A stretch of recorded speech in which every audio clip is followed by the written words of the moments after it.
La suite ejecutiva, con vistas al distrito financiero de Manhattan, pertenece a un hombre que amasó su fortuna gracias a la innovación en los servicios financieros, pero que ahora se enfrenta a un problema que los análisis de mercado no pueden predecir. David Kim se encuentra frente a las ventanas panorámicas de la planta 78, con su reloj Richard Mille personalizado, valorado en $620,000, reflejando la luz del sol de Nueva York, y contemplando Wall Street desde las alturas, mientras su empresa de servicios financieros, valorada en $4.8 millones el último trimestre, muestra señales de alerta que 9 analistas del sector no logran explicar, lo que sugiere un colapso catastrófico de la posición en el mercado que amenaza todo lo que ha construido a lo largo de 31 años. Su situación,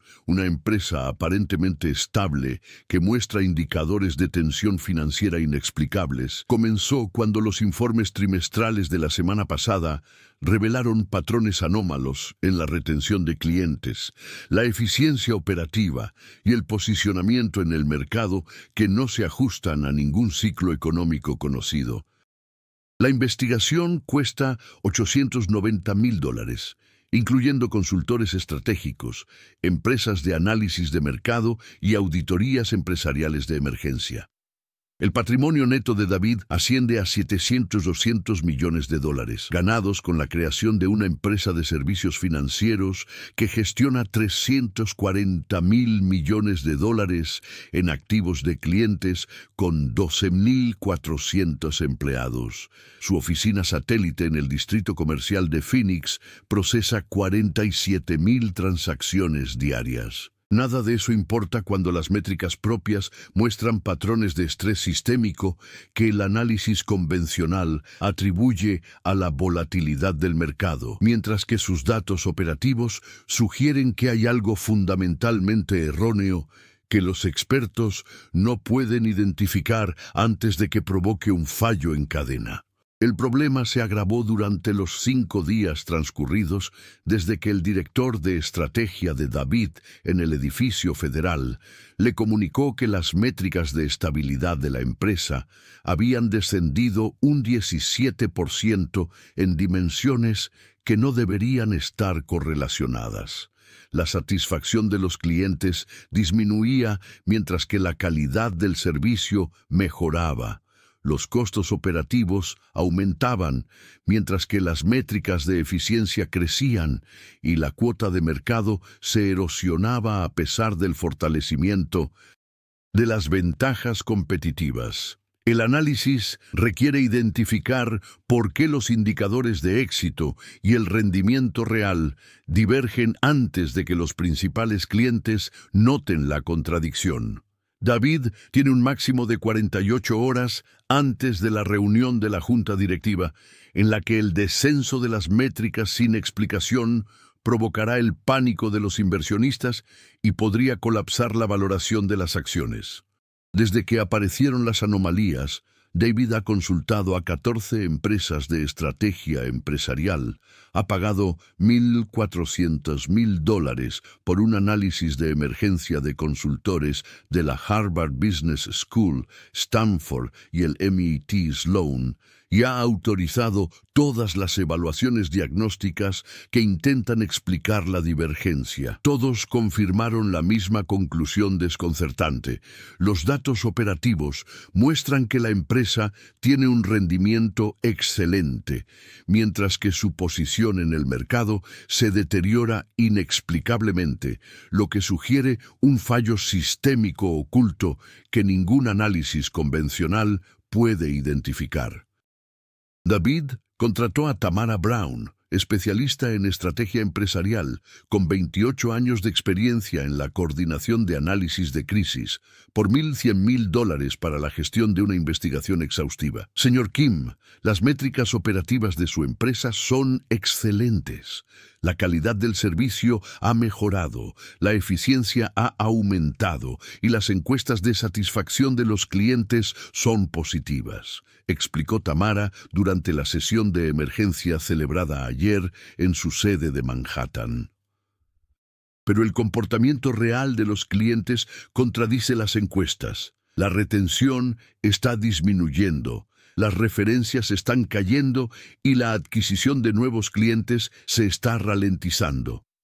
Algo está alejando a los clientes que las encuestas no captan y los datos operativos no muestran.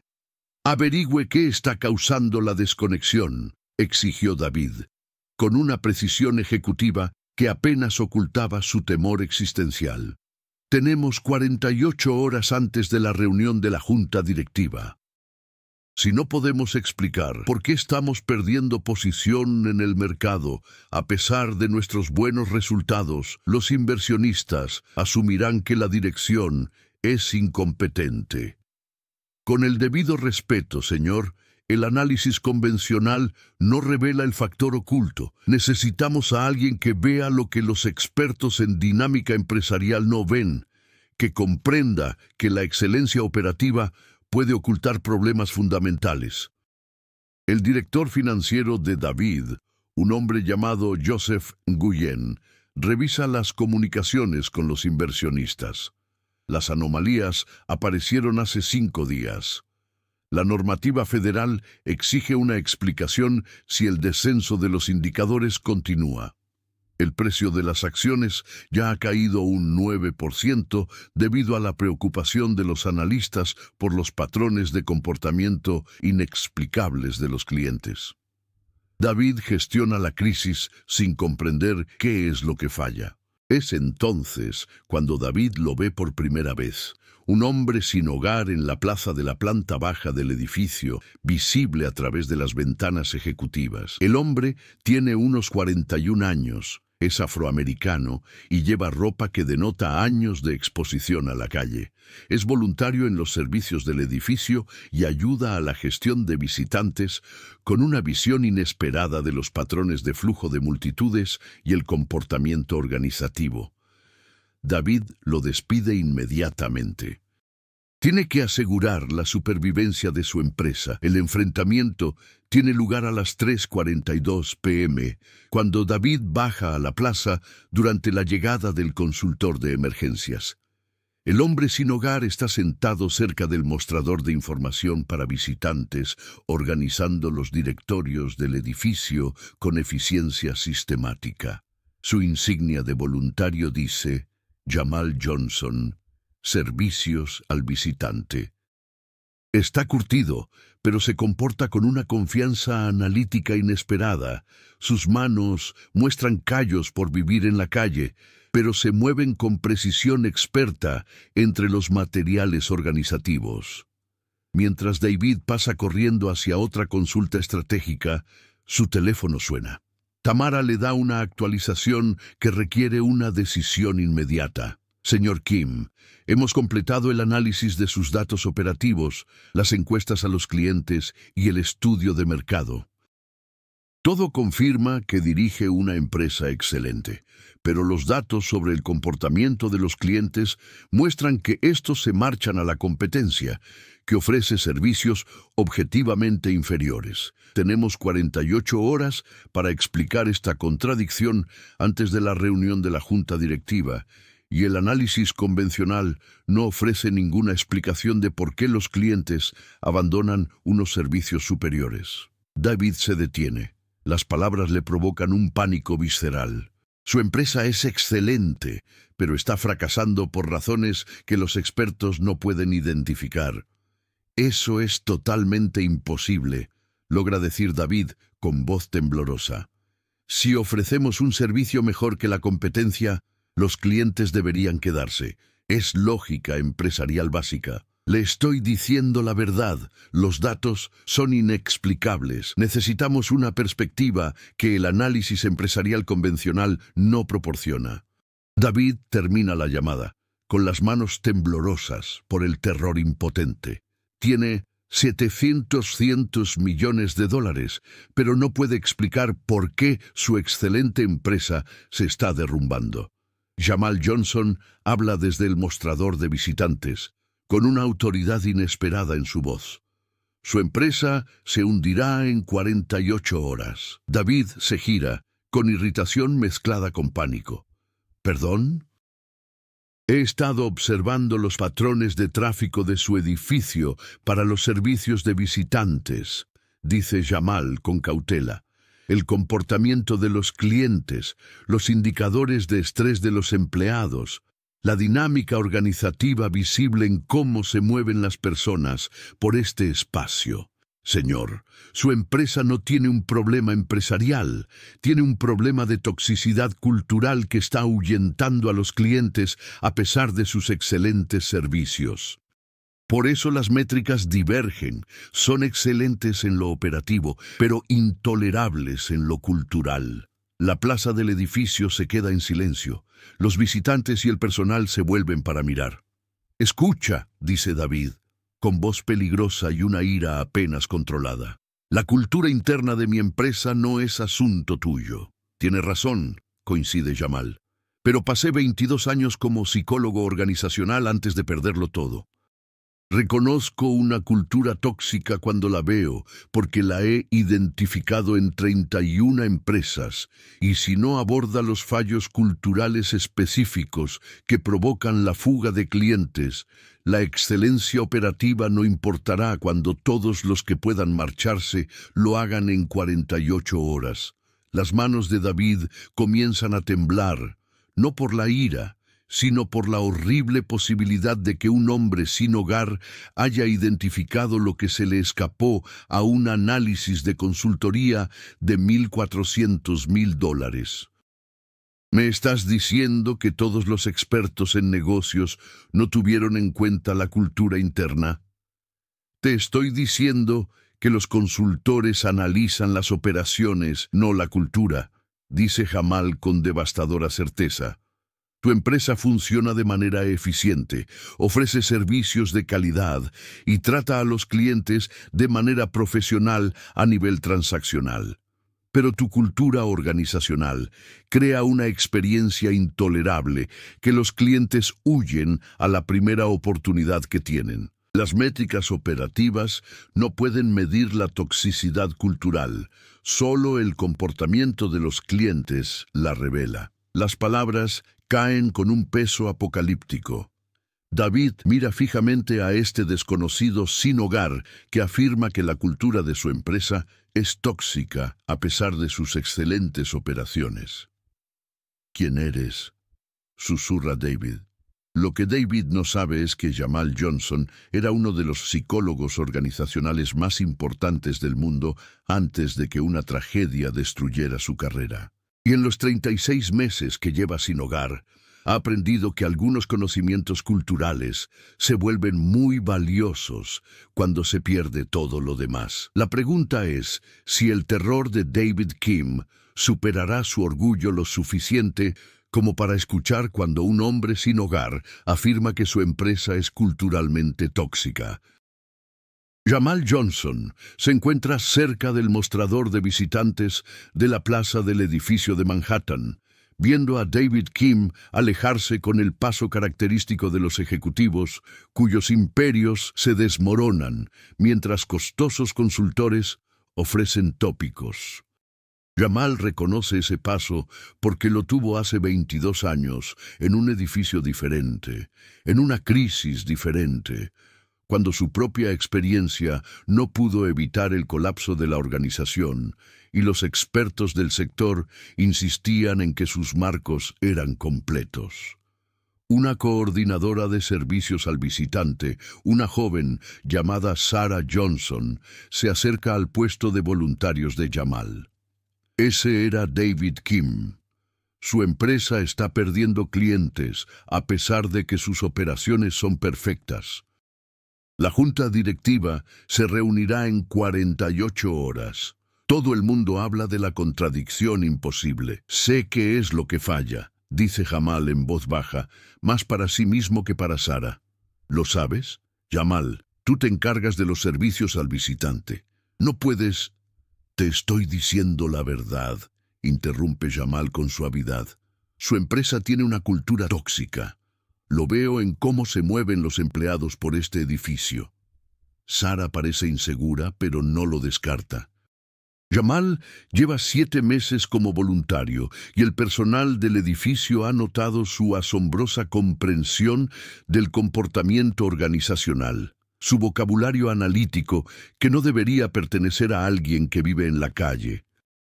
El olor del café corporativo transporta a Jamal 22 años atrás a la consultora de Back Bay en Boston, donde trabajaba como psicólogo organizacional senior, ganando $480,000 al año y dirigiendo proyectos de transformación cultural que identificaban patrones tóxicos antes de que destruyeran las empresas.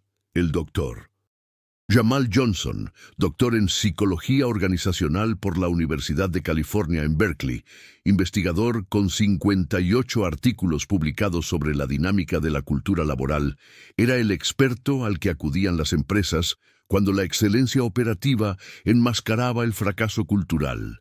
Recuerda estar de pie en esa oficina de consultoría de Boston a los 19 años, trabajando junto a su mentor Marcus Washington, analizando a un cliente de servicios financieros cuyas métricas mostraban éxito mientras que la retención de clientes se derrumbaba. La empresa parecía perfecta, operaciones eficientes, servicios de calidad, encuestas positivas a los empleados, una contradicción idéntica a la que ahora enfrenta David Kim. Mira más allá de los datos operativos, le había dicho Marcus, estudiando los patrones de interacción de los empleados. Las empresas pueden ser excelentes desde el punto de vista operativo y al mismo tiempo intolerables desde el punto de vista cultural. Los clientes no se van por un mal servicio, sino que huyen de una cultura tóxica que las operaciones no pueden medir, pero que el comportamiento revela. Jamal había estudiado esa empresa durante 87 horas antes de identificar patrones culturales invisibles para el análisis operativo. Un liderazgo que creaba un cumplimiento basado en el miedo que los empleados ocultaban durante las encuestas. Un personal de atención al cliente profesionalmente educado, pero organizativamente infeliz. Métricas de eficiencia logradas mediante presión psicológica que los clientes percibían intuitivamente. La cultura era una toxicidad sofisticada. Excelentes resultados que enmascaraban un costo humano que alejaba a los clientes a pesar de los servicios superiores. Esa metodología hizo a Jamal rico y respetado, pero finalmente lo destruyó cuando su socio Marcus, el mentor que le enseñó todo, se suicidó después de que el mayor cliente de su empresa ignorara su análisis cultural, lo que llevó a la quiebra, y Marcus se culpó a sí mismo por no haberlo evitado. Jamal liquidó sus $1,6 millones en activos para financiar la defensa legal cuando el cliente demandó a su empresa por consulta negligente, alegando que el suicidio de Marcus demostraba que su análisis era erróneo. El dolor y la batalla legal destrozaron a Jamal en 11 meses. Su rendimiento se deterioró al trabajar 16 horas al día tratando de validar el análisis de Marcus póstumamente, sin cumplir con los objetivos críticos de los clientes. La empresa de consultoría le obligó a dimitir, alegando cuestiones de responsabilidad y juicio comprometido. Sus licencias profesionales siguieron siendo válidas, pero su reputación quedó destruida por su asociación con el suicidio de Marcus y la demanda que alegaba que su análisis cultural había causado daños al cliente. La ejecución hipotecaria de su apartamento en Boston se produjo hace 36 meses, cuando los honorarios legales, $520,000 por la defensa por negligencia, se lo llevaron todo. Jamal descubrió que la experiencia en psicología organizacional no se traducía en empleabilidad cuando tu historial profesional incluye el suicidio de tu mentor y demandas que afirman que tu análisis cultural destruye empresas. Terminó en la calle, trabajando como voluntario en servicios de construcción porque observar el comportamiento organizacional le parecía una forma de honrar la memoria de Marcus y la experiencia que el dolor no podía borrar. La atención de Jamal vuelve al presente cuando ve a David Kim salir del ascensor ejecutivo del edificio, con el teléfono pegado a la oreja y el rostro devastado por recibir más pérdidas inexplicables de clientes. Tamara Brown camina a su lado, con una expresión de desconcierto profesional. Jamal se pone de pie, con su decisión cristalizada. La empresa de David tiene una toxicidad cultural. Está seguro de ello gracias al mismo análisis de comportamiento que identificó patrones en 31 empresas. La contradicción entre las operaciones y la retención, la confusión de los expertos, el motor invisible. Es un caso de toxicidad sofisticada, de libro, que los marcos operativos pasan por alto porque miden los resultados, mientras que la cultura afecta a la experiencia. Se acerca cuando David y Tamara se detienen cerca de la entrada de la plaza. Señor Kim, espere un momento. Necesito hablar con usted sobre su problema cultural. David se gira, reconociéndolo. Eres el hombre sin hogar de antes. Creía que habíamos terminado. Con el debido respeto, señor, no habremos terminado hasta que su empresa comprenda por qué la excelencia operativa no evita la fuga de clientes, dice Jamal con firmeza. He analizado el comportamiento de su organización a través de los patrones de tráfico del edificio. Su empresa no tiene problemas operativos, tiene una toxicidad cultural que las operaciones no pueden medir, pero que los clientes experimentan. Tamara entrecierra los ojos. Eso es absurdo. Hemos encuestado a empleados y clientes. La satisfacción es alta. He pasado 22 años como psicólogo organizacional en Back Bay, Boston, interrumpe Jamal. He identificado toxicidad cultural en 31 empresas. La empresa de David muestra patrones clásicos, excelente desde el punto de vista operativo, pero culturalmente intolerable. Las encuestas recogen lo que dice la gente. El comportamiento revela lo que experimentan. Sus clientes están huyendo de la cultura que sus operaciones ocultan. ¡Seguridad!, grita David, con la voz tensa por la ira y la esperanza desesperada. Saquen a este hombre de... Sus empleados se mueven por este edificio con patrones de obediencia basados en el miedo. Insiste Jamal con urgencia. La cortesía profesional enmascara el estrés organizacional. El personal que atiende a los clientes es excelente en las transacciones, pero está psicológicamente agotado. La eficiencia se logra mediante una presión que los clientes perciben, incluso cuando la calidad del servicio es perfecta. Su cultura crea una experiencia intolerable que las métricas no pueden captar. Joseph Nguyen se ha unido a ellos con el teléfono en la mano. Señor Kim, deberíamos llamar a seguridad. Espere, dice Tamara lentamente, con la curiosidad profesional prevaleciendo sobre el rechazo. ¿Cómo revelaría el tráfico del edificio la cultura interna? Porque la forma en que los empleados se mueven, interactúan y se comportan revela la realidad organizativa que las encuestas ocultan, responde Jamal. Su personal es excelente profesionalmente, pero está agotado emocionalmente. Los clientes no se van por el mal servicio, sino que huyen de una cultura tóxica que sienten, pero no pueden expresar. Por eso la retención cae, mientras que las encuestas de satisfacción siguen siendo positivas. David mira a Jamal como si lo viera por primera vez. ¿Está diciendo que nuestra cultura es tóxica a pesar de las encuestas positivas? Lo que digo es que las encuestas miden lo que la gente dice, no lo que experimenta, corrige Jamal. Su empresa funciona de manera eficiente gracias a una gestión basada en el miedo que los empleados ocultan durante las encuestas, pero que los clientes perciben durante las interacciones.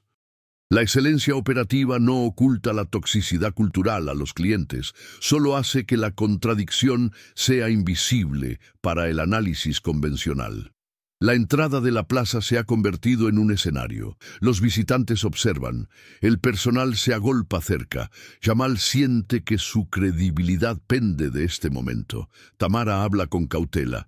Si te equivocas, habremos perdido el tiempo con teorías culturales mientras los problemas operativos siguen sin resolverse. Si tengo razón y me ignoras, las mejoras operativas no detendrán la fuga de clientes de una cultura que hace intolerable la excelencia, replica Jamal. Déjame realizar un análisis del comportamiento cultural. Si no puedo identificar patrones tóxicos específicos que provocan el colapso de la retención, despídeme. Si puedo, entenderás por qué los clientes se van a pesar de un servicio superior. David Kim se queda paralizado, con el terror y la posibilidad luchando en su rostro. Su empresa está muriendo. Un hombre sin hogar afirma saber por qué. La brecha parece imposible de salvar. «Demuéstralo», dice David finalmente. «Dame una razón verificable para creerte a ti en lugar de a 14 empresas de estrategia». Jamal lo mira a los ojos. «Dame 6 horas para observar las operaciones reales de tu empresa, no datos ni encuestas, sino cómo se comporta realmente la gente. Si no puedo identificar patrones culturales específicos que causan la fuga de clientes, habrás perdido 6 horas. Si puedo, sabrás exactamente qué es lo que aleja a los clientes a pesar de la excelencia operativa. El desafío flota en el aire de la tarde de Manhattan. La experiencia cultural de un hombre sin hogar contra el análisis combinado de los principales consultores empresariales del mundo. Mañana se demostrará quién tiene razón. Pero hoy, Jamal Johnson lo ha apostado todo a 22 años de experiencia que la falta de hogar no ha borrado. El desafío se hace realidad a las 4:17 p.m. cuando David Kim concede a Jamal 6 horas para observar las operaciones en la sede de Manhattan. Tamara Brown establece las condiciones. Si Jamal identifica patrones culturales específicos y verificables que provocan la fuga de clientes, David implementará medidas correctivas inmediatas. Si Jamal fracasa, será expulsado definitivamente y David procederá a realizar ajustes operativos. El plazo de observación finaliza a las 10:17 p.m., un plazo muy ajustado, ya que la reunión de la junta directiva es en 36 horas y hay $340.000 millones en activos de clientes en riesgo. Tienes 6 horas, dice David en la sala de juntas ejecutiva de la planta 52. Tamara, Joseph y nuestros altos directivos te acompañarán. Si tu análisis cultural no es viable y verificable, estás acabado. Si tienes razón, habrás explicado lo que 14 empresas de estrategia no pudieron. Lo que está en juego es evidente: demostrar su experiencia en psicología organizacional o enfrentarse a un despido definitivo. Joseph lo documenta todo en su tableta. Sara observa desde la sala de coordinación de visitantes. Tamara observa con escepticismo profesional. Dos altos ejecutivos, Jennifer Martínez y Anthony Martínez, con 34 años de experiencia en liderazgo entre ambos, están listos para cuestionar cada observación.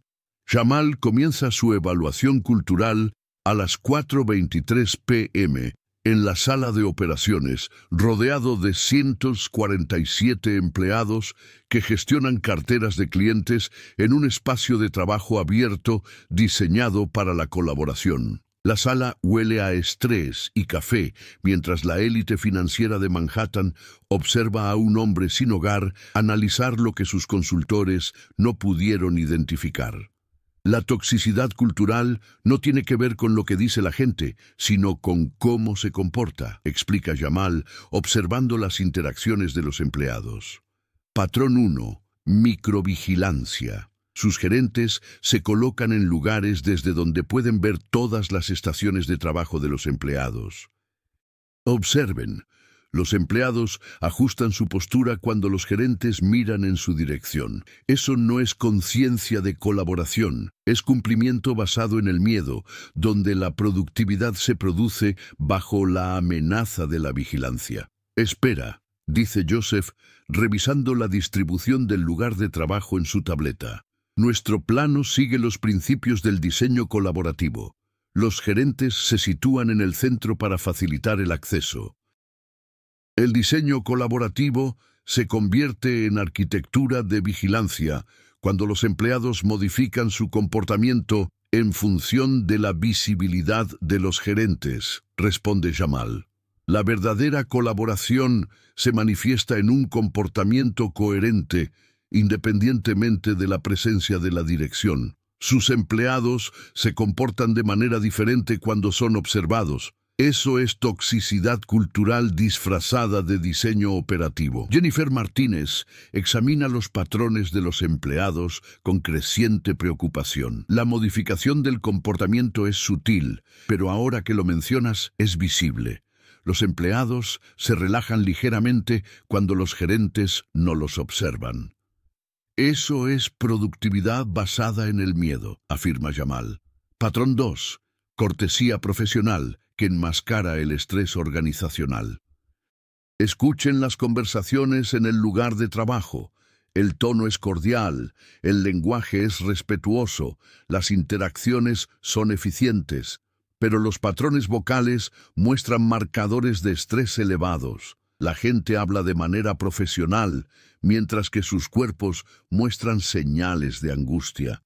Los clientes perciben esta disonancia incluso cuando la calidad del servicio es perfecta.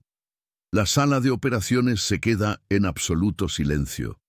1 segundo, 2, 3, 4. La expresión escéptica de David se transforma en reconocimiento a medida que surgen los patrones. De hecho, eso es correcto según nuestros datos sobre el bienestar de los empleados. Las métricas de estrés son altas a pesar de las encuestas de satisfacción positivas. Las encuestas miden lo que los empleados informan, no lo que experimentan, explica Jamal. Patrón 3. Eficiencia a través de la presión psicológica. Sus métricas de productividad son excelentes. Las tareas se completan a tiempo, se cumplen los estándares de calidad y los resultados para los clientes superan las expectativas. Pero observe los patrones de flujo de trabajo. Los empleados sacrifican sus descansos para mantener las métricas, se comunican con urgencia incluso para asuntos rutinarios y demuestran una hipervigilancia en el cumplimiento de los plazos. Eso no es eficiencia orgánica, es rendimiento impulsado por el miedo. Anthony Martínez muestra el seguimiento de la productividad con una devastación profesional visible.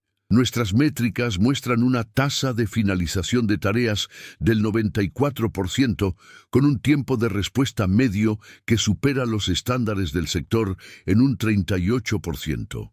Lo atribuimos a una gestión excelente y a una plantilla motivada. Es una excelente gestión del miedo que genera un cumplimiento motivado, corrige Jamal. Los clientes no ven las métricas, interactúan con empleados psicológicamente agotados que mantienen una fachada profesional. La disonancia entre una prestación de servicios perfecta y el agotamiento psicológico crea una experiencia intolerable de la que los clientes huyen. Tamara, David, Joseph y los líderes reunidos observan cómo Jamal demuestra una experiencia que la falta de hogar no ha borrado. La capacidad de sintetizar la observación del comportamiento, la psicología cultural y la dinámica organizativa en un análisis que los costosos consultores pasaron por alto. La sala de operaciones de la sede de Manhattan se llena de la incómoda constatación de que un psicólogo organizacional sin hogar podría estar exponiendo fallos culturales fundamentales que su excelencia operativa ocultaba. Jamal continúa sistemáticamente con los patrones 4 a 7. Una cultura de reuniones que prioriza evitar la culpa por encima de la resolución de problemas. 17 minutos de tiempo promedio antes de que alguien admita los obstáculos. Patrones de comunicación que muestran el acaparamiento de información para protección política. Los empleados verifican las decisiones a través de múltiples canales, creando aprobaciones redundantes. Estructuras de recompensa que celebran el éxito individual mientras castigan la vulnerabilidad colaborativa. Las tasas de promoción favorecen a los empleados que demuestran una ejecución impecable por encima de aquellos que buscan ayuda. Modelos de liderazgo que crean violaciones de la seguridad psicológica. El personal superior interrumpe a los subordinados a un ritmo que sugiere que la jerarquía de estatus prevalece sobre la contribución de la experiencia. Cada patrón se documenta con observaciones de comportamiento específicas y se verifica mediante el análisis de la interacción en el lugar de trabajo. A las 7:34 p.m., Jamal ha documentado 8 patrones de toxicidad cultural con precisión conductual que Jennifer y Anthony verifican con los datos de compromiso de los empleados. Todos los patrones se correlacionan con la disminución de la retención de clientes, a pesar de que las métricas de excelencia operativa siguen siendo sólidas. 8 patrones confirmados, dice Jennifer con su confianza profesional tambaleante. Cada uno de ellos crea una experiencia tóxica que los empleados ocultan en las encuestas, pero que los clientes perciben durante las interacciones. En 34 años combinados, nunca habíamos visto un análisis cultural tan preciso a partir de la sola observación del comportamiento. David se sienta a observar el trabajo de Jamal. 8 patrones habrían sido convincentes. Todos ellos verificados con la correlación del comportamiento de los clientes son una reivindicación devastadora. Jamal saca el patrón final a las 7:41 p.m. La brecha de autenticidad. Patrón 9. Las declaraciones de valores de su empresa afirman una cultura colaborativa, solidaria y orientada al crecimiento. Pero la realidad del comportamiento muestra vigilancia, cumplimiento basado en el miedo y presión psicológica. Los empleados mantienen un comportamiento profesional mientras experimentan una contradicción de valores. Los clientes perciben esta brecha entre la cultura declarada y la experiencia vivida. Por eso se derrumba la retención a pesar de la excelencia operativa. Los clientes huyen de la falta de autenticidad de la organización que sienten, pero que las operaciones no pueden medir. Anthony revisa los datos de la encuesta cultural con las manos temblorosas. Nuestras puntuaciones de alineación de valores son positivas en un 87%. Los empleados afirman creer en nuestra cultura declarada. Lo afirman porque decir lo contrario es culturalmente inseguro, concluye Jamal. 9 patrones de toxicidad sofisticada, cada uno de los cuales sigue las mejores prácticas que enmascaran el daño cultural, creando juntos una experiencia del cliente en la que la excelente prestación de servicios no puede superar la intolerable realidad organizativa que sus operaciones ocultan, pero de la que sus clientes huyen. El análisis cultural concluye a las 9:53 p.m. en la sala de juntas ejecutiva de la sede central de Manhattan, 3 horas y 47 minutos antes de la fecha límite de 6 horas de Jamal. Los 9 patrones de toxicidad se documentan con precisión conductual, y cada uno de ellos se verifica con los datos de retención de clientes, lo que muestra una correlación perfecta entre los indicadores de estrés cultural y la fuga de clientes, a pesar de que las métricas de excelencia operativa siguen siendo sólidas. Jennifer Martínez y Anthony Martínez completan la revisión de la verificación, cotejando los hallazgos de Jamal con 5 días de colapso inexplicable de la posición en el mercado que le costó a David $1,400,000 en análisis de consultoría que no revelaron nada. Evaluación cultural definitiva de Jamal. 9 sofisticados patrones de toxicidad que crean una experiencia intolerable para el cliente a pesar de la excelencia operativa. Microvigilancia que impulsa el cumplimiento basado en el miedo. Fachadas profesionales que enmascaran el agotamiento psicológico.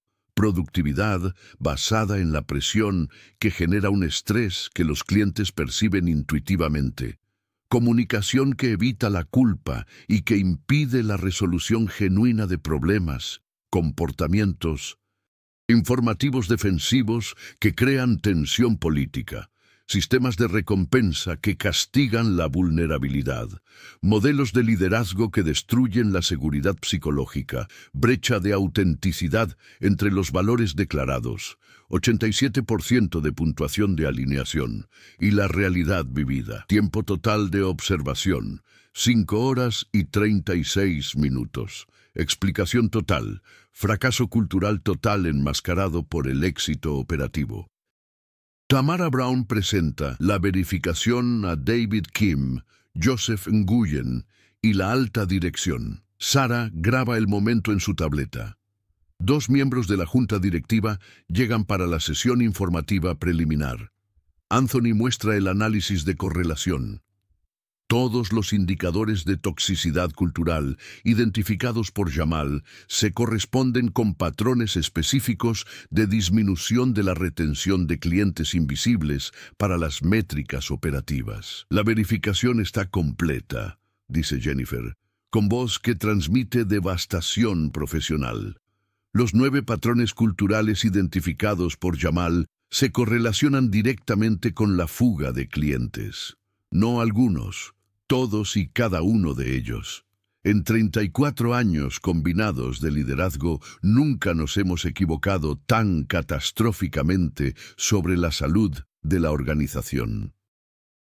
David Kim se quedó completamente paralizado cuando apareció la verificación que mostraba 9 patrones de toxicidad cultural que explicaban perfectamente el colapso de la retención. Todo su cuerpo se quedó sin habla en una extrema cámara lenta, con los ojos muy abiertos y las pupilas dilatadas, al reconocer visceralmente que un psicólogo organizacional sin hogar identificó en 336 minutos lo que 14 empresas de estrategia y un análisis de consultoría de $1.400.000 no lograron ver en 5 días. Que todas las métricas de excelencia operativa que su empresa había logrado se debían a prácticas culturales que los clientes encontraban intolerables, a pesar de la perfecta prestación de servicios. Se le cae la mandíbula y la boca se mueve sin emitir sonido mientras intenta procesar el catastrófico fracaso del liderazgo. El color se desvaneció del rostro de David tan completamente que Joseph se inclinó hacia él instintivamente. La sangre literalmente huyó de sus rasgos hasta que su piel se veía fantasmal bajo la iluminación de la sala de juntas, y luego regresó en un violento rubor cuando el oxígeno inundó su cerebro al enfrentarse a la imposible verdad de que su empresa de $1.000 millones había construido la excelencia operativa sobre la base de una sofisticada toxicidad cultural, y que esa era precisamente la razón por la que los clientes habían huido. Sus manos comienzan a temblar, primero solo los dedos contra la mesa de conferencias, luego los brazos enteros. El sudor aparece en su frente a pesar del control de la temperatura. Su garganta se mueve convulsivamente durante 29 segundos completos antes de que salgan las palabras. Tenía razón, dice David con voz entrecortada que se quiebra por el horror y el reconocimiento. El hombre sin hogar, Jamal, identificó 9 fallos culturales en menos de 6 horas. Todos los consultores estratégicos, todos los analistas de negocios, todos los expertos operativos, todos validaron nuestra empresa como excelente mientras perdíamos clientes.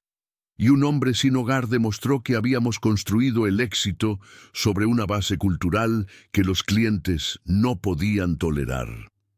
La sala de juntas de la sede de Manhattan permanece en absoluto silencio durante 19 segundos, del 1 al 19, mientras todos procesan la revelación. Entonces, Sarah Johnson jadea, rompiendo el silencio con una brusca inspiración. «Dios mío, ¿han visto la correlación? Todos y cada uno de los patrones coinciden exactamente con el comportamiento de los clientes». Tamara Brown examina el análisis cultural con una sorpresa profesional que se transforma en respeto. En 28 años de consultoría estratégica, nunca había sido testigo de un análisis organizativo tan preciso. Jamal no solo predijo que la cultura impulsa la retención, sino también qué patrones culturales crean una experiencia intolerable a pesar de la excelencia operativa. Esto es psicología organizativa al nivel de la Universidad de California en Berkeley.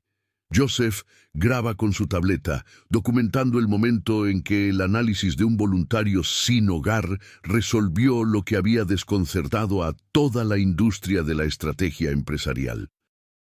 La tableta de Sarah captura el reconocimiento devastado de David. Los miembros de la junta directiva son testigos de una reivindicación imposible que amenaza todo lo que creían sobre las métricas operativas que determinan el éxito. La verdad completa sale a la luz cuando Jamal explica cómo identificó los patrones. Reconoció la toxicidad cultural a los pocos minutos de observar el tráfico del edificio, porque los mismos marcadores de comportamiento aparecen en todas las empresas de alto rendimiento con problemas de retención. Empleados excelentes profesionalmente, pero agotados psicológicamente. Operaciones eficientes gracias a la presión en lugar del compromiso. Cultura optimizada para las métricas en lugar de la humanidad.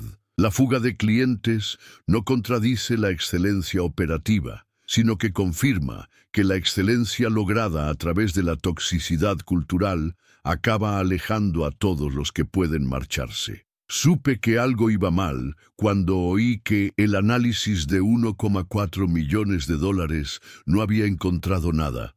Explica Jamal en voz baja, sin mostrar ningún triunfo.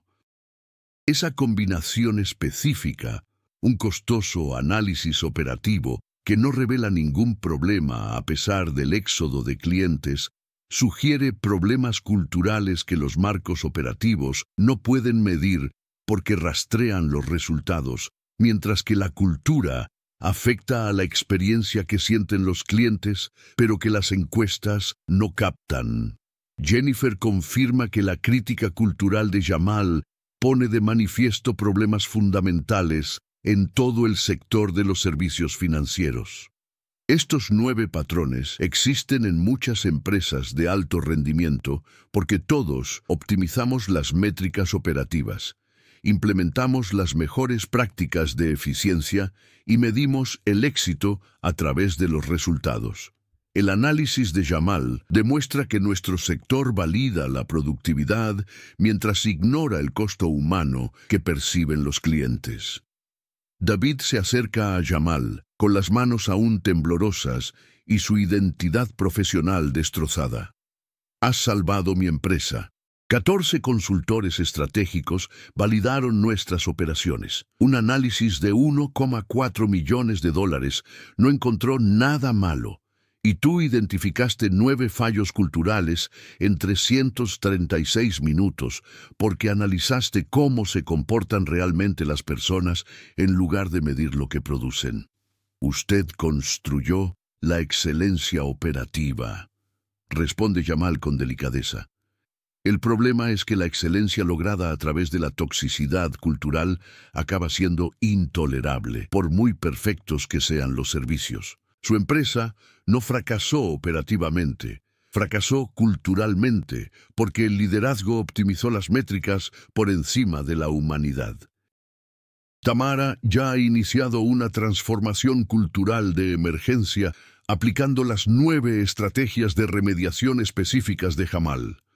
Eliminar la arquitectura de vigilancia mediante una gestión basada en la confianza, abordar el estrés mediante el rediseño de la carga de trabajo y no mediante fachadas profesionales, sustituir la productividad basada en la presión por un rendimiento impulsado por el compromiso, transformar las reuniones para recompensar la identificación de problemas, incentivar el intercambio de información, rediseñar las recompensas para celebrar la vulnerabilidad colaborativa y volver a formar a los líderes en seguridad psicológica, alineando la cultura vivida con los valores declarados a través de la responsabilidad conductual. La transformación cuesta $890.000 frente a los 4.800 millones de dólares que costaría el colapso de la valoración de la empresa si los clientes continúan su éxodo. Joseph lo documenta todo. El análisis de Jamal, completado en 336 minutos, que identifica los patrones culturales exactos. La verificación de Jennifer y Anthony, que confirma la correlación de la retención. La cronología que muestra cómo un psicólogo sin hogar resolvió lo que consultores de 1,4 millones de dólares no pudieron. Las implicaciones para el sector de que la excelencia operativa enmascara el daño cultural. La grabación de la tableta de Sara captura el momento en que la industria de los servicios financieros se enfrenta a que ese voluntario sin hogar poseía una experiencia que todo su marco operativo había pasado por alto, que 22 años de experiencia en psicología organizacional superan a las métricas empresariales cuando la experiencia analiza la cultura en lugar de medir los resultados. La sala de juntas de la sede de Manhattan se llena de testigos para completar la reivindicación.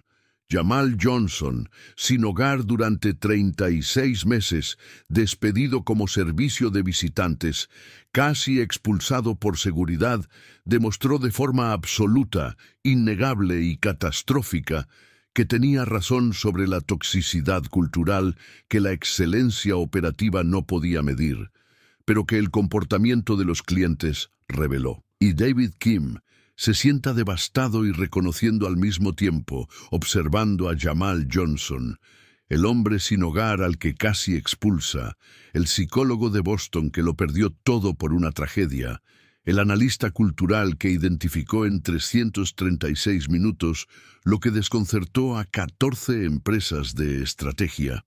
Y sabiendo que la diferencia entre la supervivencia y el colapso de su empresa se reducía a si era lo suficientemente humilde como para escuchar cuando la experiencia hablaba desde circunstancias inesperadas. La historia de lo que sucedió en la empresa de servicios financieros de David Kim se difunde por la cultura corporativa estadounidense como un caso de estudio sobre por qué la experiencia en psicología organizacional a veces existe donde el análisis operativo la pasa por alto. La empresa de David se recupera por completo en los 11 meses siguientes, aplicando las 9 estrategias de remediación cultural de Jamal, restaurando todas las métricas de retención de clientes a niveles líderes en el sector y evitando un colapso de 4.800 millones de dólares en la valoración. La toxicidad cultural que Jamal diagnosticó en 336 minutos resultó ser completamente reversible con la transformación centrada en la humanidad que recomendó, en lugar de la eficiencia centrada en las operaciones que provocó la fuga de clientes. David Kim crea la Fundación Marcus Washington para la Salud Cultural, con una dotación inicial de 2.900 millones de dólares, que lleva el nombre del difunto mentor de Jamal, y que ofrece evaluaciones culturales gratuitas a las empresas que presentan problemas de retención a pesar de su excelencia operativa. Financia programas de consultoría en psicología organizacional en todo el país y apoya a antiguos profesionales sin hogar que buscan recuperar sus credenciales. La Fundación contrata específicamente a expertos cuyas tragedias personales interrumpieron sus carreras, pero no borraron su experiencia. Jamal Acepta un puesto permanente creado por David, director cultural de la empresa de servicios financieros, trabajando junto a Jennifer Martínez y Anthony Martínez, combinando la psicología conductual con el liderazgo corporativo. Su salario es de $480,000 anuales, igual a sus antiguos ingresos en Boston, más una vivienda que cubre un departamento de 2 habitaciones cerca del distrito financiero de Manhattan.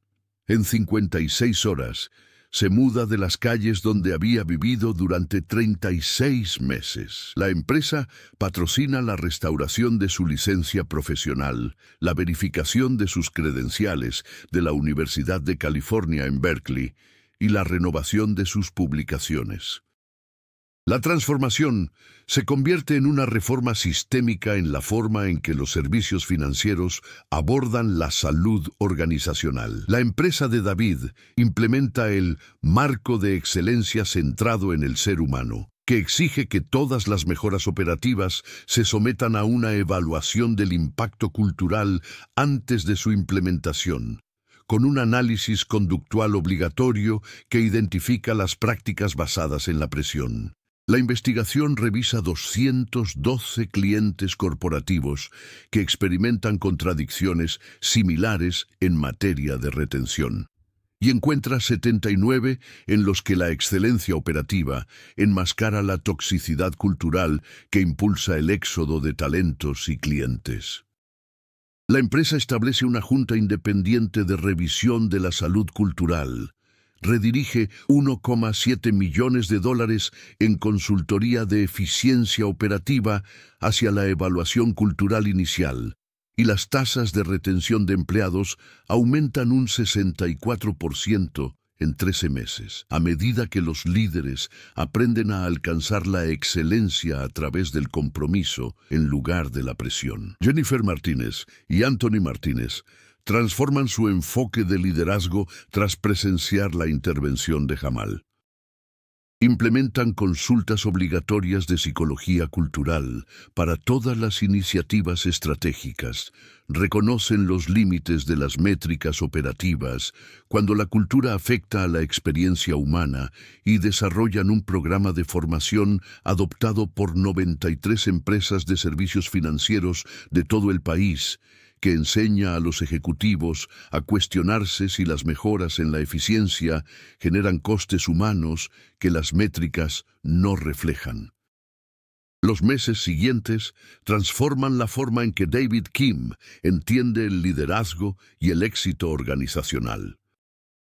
Desempeña su función como presidente de la fundación, promoviendo la restauración de las credenciales de los profesionales que antes eran personas sin hogar, reduciendo su patrimonio a $400 millones mediante continuas donaciones benéficas, pero ganando perspectiva al reconocer que la falta de hogar de Jamal no borró los conocimientos de psicología organizacional de Boston que salvaron a su empresa. Aprende que la sabiduría cultural existe independientemente de las circunstancias actuales, cuando la experiencia sobrevive a la tragedia personal. Jamal Johnson trabaja 4 días a la semana como director cultural, dirigiendo un equipo de 5 consultores que él mismo ha reclutado, todos ellos antiguos psicólogos organizacionales, analistas del comportamiento y especialistas en cultura laboral sin hogar, que perdieron sus carreras por devastaciones personales, pero conservaron su experiencia.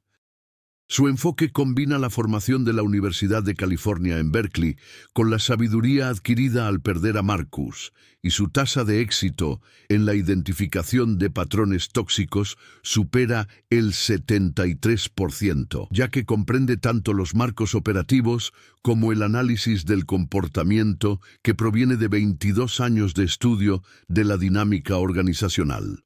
La retención de clientes de la empresa de David mejora hasta el 96%, un rendimiento líder en el sector que se ha logrado gracias a una transformación cultural que prioriza la seguridad psicológica sobre la productividad basada en la presión. La satisfacción de los empleados aumenta un 29%, medida a través del análisis del comportamiento en lugar de encuestas. La empresa se convierte en un modelo del sector por su excelencia centrada en las personas, y 38 competidores adoptan procesos de evaluación cultural similares. 10 meses después de que Jamal interviniera en la plaza del edificio, David regresa al mismo lugar donde rechazó por primera vez a un hombre sin hogar que le ofrecía sabiduría cultural.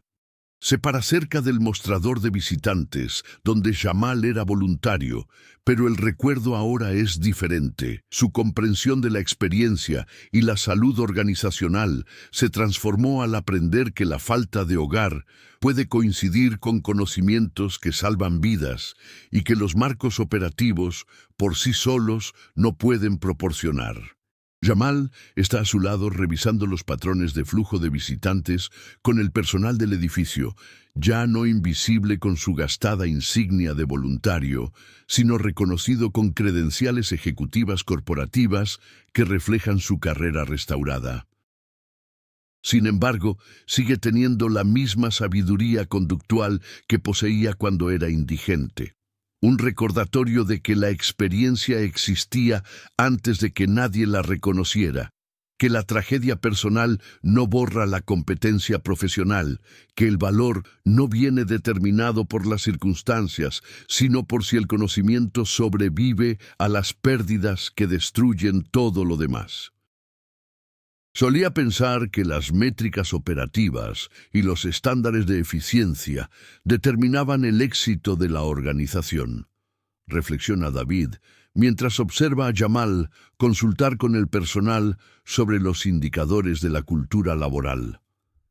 Ahora sé que la experiencia a veces existe en lugares donde los líderes corporativos han dejado de buscar, que el hombre sin hogar al que casi despido poseía los conocimientos de psicología organizacional que salvaron a mi empresa del colapso. Cualquiera puede aprender a ser humilde si está dispuesto a aceptar que el valor no se mide por el puesto o la excelencia operativa, sino por la sabiduría cultural que sobrevive incluso cuando todo lo demás se ha perdido. La historia que comenzó con un inexplicable colapso de la retención y casi terminó con el fracaso de la empresa, se convierte en un relato sobre la transformación. Cómo la crisis obligó a reconocer que la experiencia trasciende las circunstancias. Cómo la sabiduría genuina requería escuchar las voces que la falta de hogar había silenciado.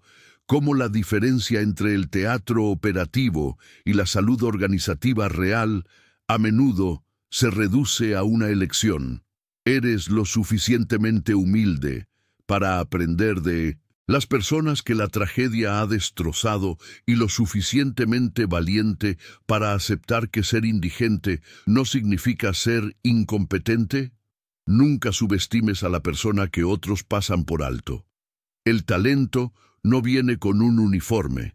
El respeto proviene del carácter, no de las credenciales. La experiencia existe en todas partes si eres lo suficientemente valiente como para mirar más allá de las circunstancias y lo suficientemente humilde como para escuchar cuando la sabiduría habla desde lugares inesperados. Preguntas para ti. ¿Alguna vez has descartado a alguien cuya experiencia no reconocías? ¿Quién en tu vida merece un reconocimiento que no está recibiendo? ¿Qué habrías hecho en la situación de David, cuando un desconocido sin hogar identificó 9 fallos culturales, mientras que 14 empresas de estrategia y consultores por valor de $1,4 millones no encontraron nada? Comparte si crees que todo el mundo merece ser escuchado. Comenta desde dónde lo estás viendo. Etiqueta a alguien que te recuerde que el valor no se mide por las circunstancias, sino por el conocimiento que sobrevive a todo lo que destruye todo lo demás.